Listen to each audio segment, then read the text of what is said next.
So it is Sunday afternoon, it's a rainy day. I just got back from yoga and I had such a strong craving to make a braised pork ragu. This recipe is in Cook Beautiful. I've been making it for years, but it initiated at one of my favorite old school Brooklyn restaurants called Aldi La. And the chef Anna had made this braised pork ragu with Paccheri pasta. Paccheri is a large tubular pasta. She used to run it as a special, and I used to crave it every time I went in there. I'd always hope that she had it on special. For years and years, I tried to replicate that recipe. One day, I just emailed her and I asked her for the recipe. I kind of adapted and shifted it and made it my own, and I'm gonna make it for you guys today. What I really love about how she served it was she would put a dollop of goat cheese on top of the ragu, and it would just kind of like melt into the pasta, and it has a little bit of that tangy goat cheese flavor kind of paired against like the richer, more decadent sauce. Anyway, I love it. Let me know if you do too, and I'm gonna just hop and take you through that process. The pork shoulder, also called Boston butt sometimes. Going to season it generously with salt and pepper and get it to sear on the stovetop. I just got this at my local butcher, Della Pietro's on Atlantic Avenue. Just to kind of save on time, I actually asked them to cube it for me. These are the benefits of going to a local butcher rather than just going to a supermarket. You develop a relationship with them. They know what you like. They can recommend things. So when you are searing something at high heat, it's always best to use a high heat oil that doesn't have a strong flavor like olive oil. Canola oil is great, as well as grapeseed oil. I'm gonna let that warm. Usually you'll know when there's like a little bit of a ripple in the oil in the bottom of your pan.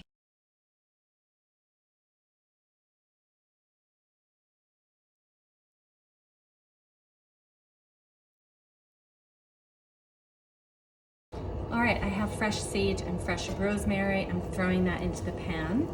I'm gonna let that flavors meld. Scrape up any of these brown bits because that's where the flavor is. And then I'm gonna put my wine in and let that reduce at least by half. All right, I have white wine here.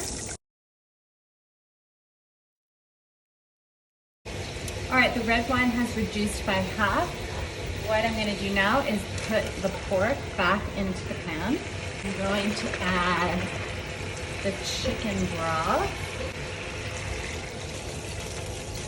I'm gonna let this come to a simmer, and then I'm gonna put the top on the Dutch oven and pop it in the oven for about 2 hours.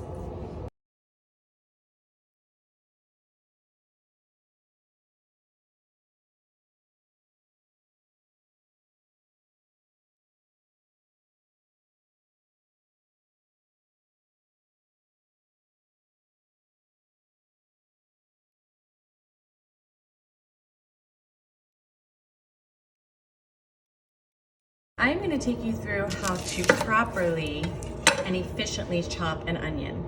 You're going to cut it right through the center, leaving kind of that root intact on both ends.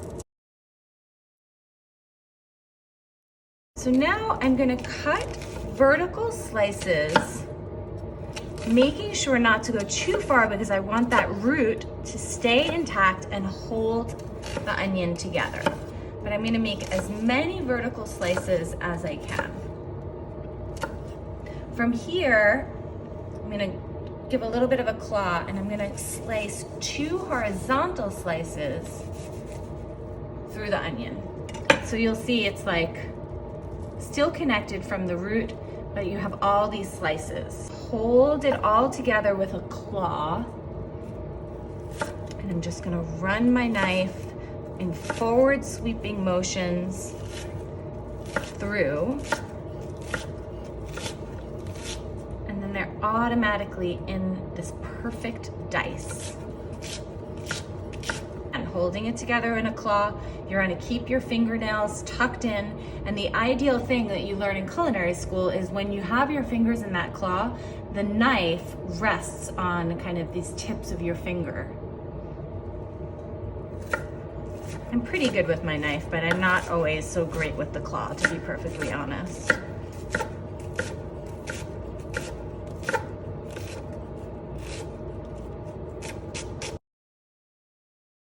The best way to peel the outer skin, slam down on your knife. You can also just push down with your hand.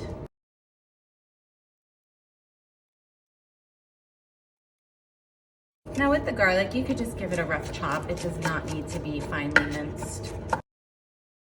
My braise still has about an hour in the oven, so I love that I can be efficient and chop my garlic and all of these veg.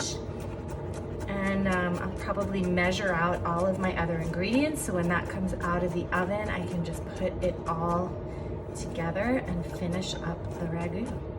So this is 2 teaspoons of fennel seeds. I'm putting it over heat because toasting them ever so slightly just brings out their inherent flavor that much more. I would say with a nut or any seed, you should always give them a quick touch of fire and heat.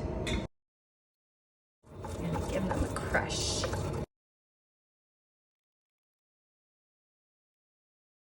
All right, we just took the braise out of the oven, and now I'm going to use this slotted spoon and remove the pork, put it in a bowl, and I'm going to use a fork to shred the pork because it's been braising for 2 hours, but it's still in chunks, and I think that it's much nicer to eat the pork when it's shredded than when it's in chunks, especially for a ragu. Medium heat, and I'm going to let it simmer and reduce until it's about 1 cup.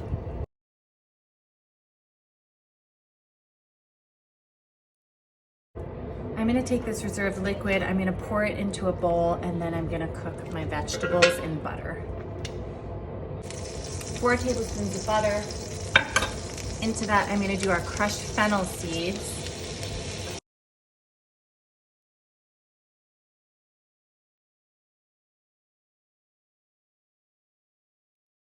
I'm going to cook these only until they get translucent. All right, a little bit of red pepper flakes because I like just ever so subtle touch of heat. 28-ounce can of whole tomatoes. 1 cup of milk. I'm going to put in some tomato paste. This is our reserved liquid that I reduced down. Shredded pork.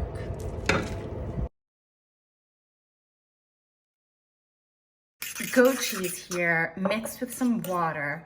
You have to add water because goat cheese is kind of thick. And a chunk of the goat cheese, break it up with your fork, add a little water, and then give it a nice hearty stir. What I love about goat cheese, as opposed to say ricotta, which is more typical, is that it has that like little bit of tangy flavor, which I think is really nice paired with the richness of the ragu. So always put your pasta back into the pan and kind of stir it about so it really, the ragu starts to stick to your noodles. I'm going to do some fresh cracked pepper, as always. Dollop of goat cheese right at the center. And do some shaved Parmesan. And voila. Actually, I'm going to do some more black pepper so you get those black flecks over the goat cheese.